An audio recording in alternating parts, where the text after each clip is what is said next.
Вас падманулі яшчэ ў школе. Калі я папрашу вас уявіць носьбіт нашай генетычнай інфармацыі, што вы бачыце? Вось гэтыя прыгожыя іксы ў ядры каморкі. Віншую, гэта памылка. У большасці нашых каморак, клетак, вы не пабачыце храмасом. У рэальнасці 99% часу ваша ДНК у ядры выглядае як талерка са спагетці. Гэта называецца храмацін.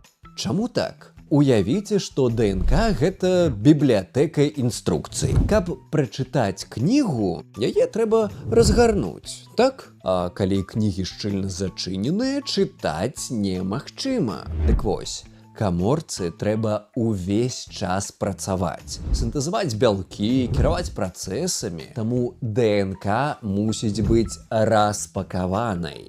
А знакамітыя іксы з'яўляюцца толькі ў адзін момант, калі каморка дзеліцца. Храмасома – гэта своеасаблівая валізка. Вы ж пакуйце рэчы ў валізкі толькі калі пераязджаеце ў новы дом. Так і тут храмасома – гэта спосаб бяспечна перацягнуць ДНК у новую каморку, каб нічога не згубіць па дарозе. Таму забудзьцеся пра храмасомныя карцінкі ўсіх нашых каморак з падручнікаў. Жыццё – гэта бязладны танец распакаваных нітак, а не акуратныя іксы. А больш цікавага пра жыццё і дзяленне нашых каморак даведайцеся з відэа на канале Smash.